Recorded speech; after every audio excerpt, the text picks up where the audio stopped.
como parte de la asignatura sobre participación ciudadana que estoy tomando en la licenciatura en urbanismo con la doctora Estefanía Chávez, pues nos fue requerido a los alumnos hablar por una parte sobre qué es la participación ciudadana, pero también acerca de un tipo de proyecto denominado PISAI, que tiene como características la integralidad, la sustentabilidad y que tiene que ser de acción inmediata. Voy a hablar primero, creo que es un orden más coherente para el planteamiento que voy a hacer, el abordar la participación ciudadana en una primera instancia y posteriormente estos proyectos. Bueno, por una parte tenemos que definir qué es la participación ciudadana. A grandes rasgos lo podrá plantear como aquella participación del habitante usualmente de manera organizada, en la cual toma parte en la toma de decisiones y en las responsabilidades que de alguna manera han sido cedidas al gobierno. ¿Por qué digo cedidas? Eh, si nos vamos pues un tiempo atrás a lo que se llega a denominar como el antiguo régimen, el régimen colonial, eh, pues podemos hablar de que hay una trilogía de actores que componen a la sociedad. Bueno, según lo cuenta Schopp en un libro compilado por Lemperrier y por François Javier Guerra, tenemos que estas tres piezas claves son en primer lugar Dios, después el rey y finalmente el público. El público en sí se convierte en una cuestión concreta, en un sujeto, pero es un sujeto que congrega a bueno, ahora sí que a todos los que dentro de esta sociedad no componen ni a Dios, que es de alguna manera esa justificación para que haya una estructura para velar por los demás, y que tampoco ese rey, no es aquel que ejerce eh, el poder del gobierno, de la administración. De alguna manera este público pues se crea como esta imagen de las ovejas, del hato, que se junta para la supervivencia y para el bienestar de todos ellos y que de alguna manera necesita a alguien que vele por él, que administre su territorio, sus propiedades, que incluso le establezca normas. Es muy distinta a la norma moral que es la establecida por el grueso de la población de aquella norma jurídica que respalda ordenamientos que son de observancia obligatoria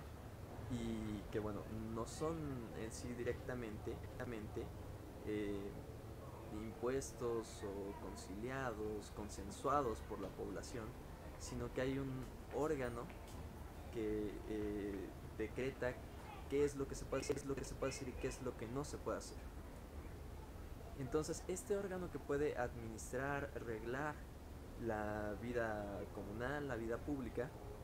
es esta pieza que, digamos en estos términos de Shop,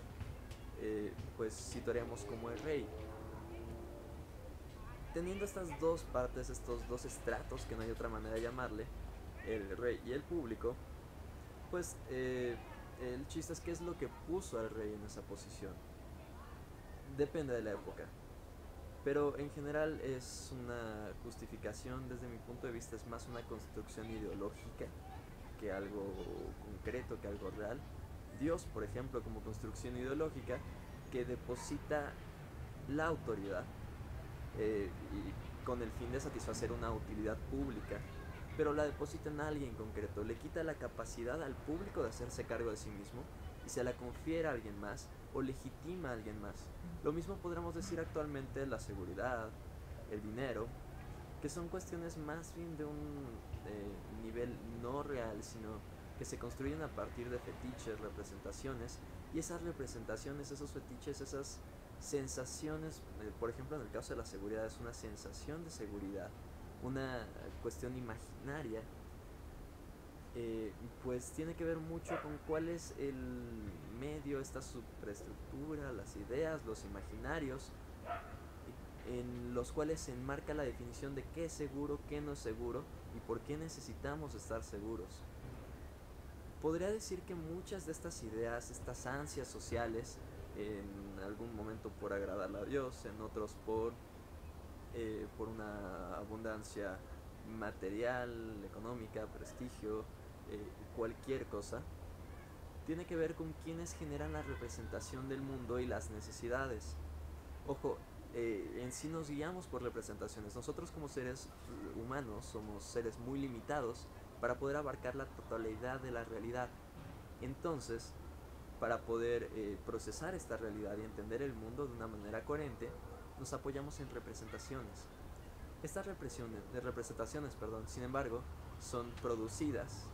y distribuidas por quien tiene la capacidad de producirlas y distribuirlas y llevarlas hasta quien ejerce el consumo cultural y cree que ese es el entorno, esa es la realidad que está pisando. Entonces estos grupos en general tienden a ser grupos de poder. ¿En qué consiste la participación ciudadana? De alguna manera en poder participar en las decisiones que tradicionalmente se le han dejado, se le han concesionado o se han concesionado a sí mismos estos grupos de poder. Creo que de alguna manera la participación ciudadana no es una rebeldía, no es una intervención en los asuntos que son del Estado, sino es la recuperación de los asuntos que son del público y que quedaron en manos del Estado por medio de cualquier motivo, excusa, cuestión ideológica que puede ser creída o no, coherente con la sociedad, pero que sin embargo creo que van mucho más allá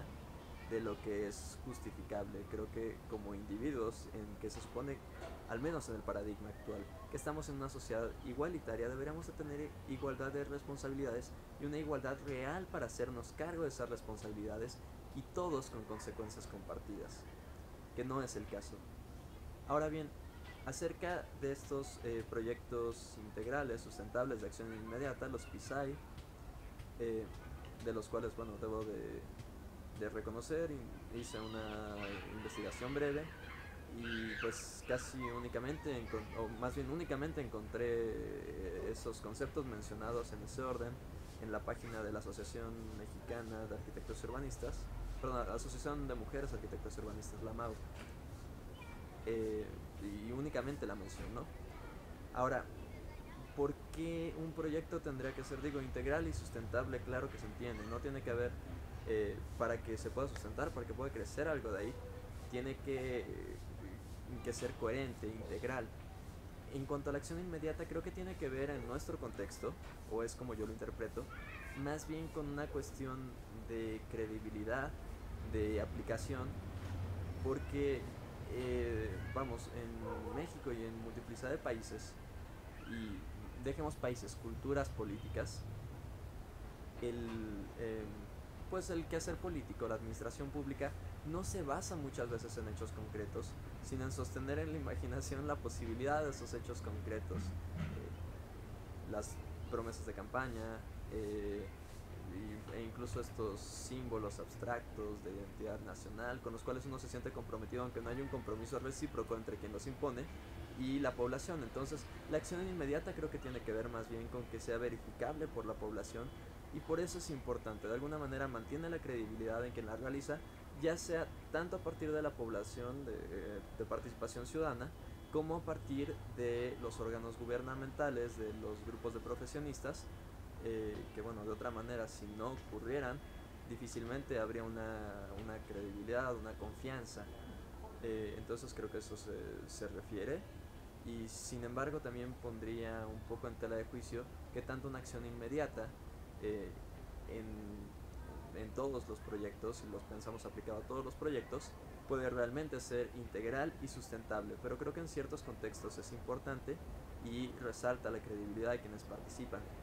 Esto sería todo lo que quisiera decir para el examen. Creo que es muy importante, no el empoderamiento, no me gusta esa palabra, sino el asumir las responsabilidades, las obligaciones, pero también el derecho a ejercer, pues ahora sí que la potestad sobre uno mismo, asumir consecuencias, pero también oportunidades.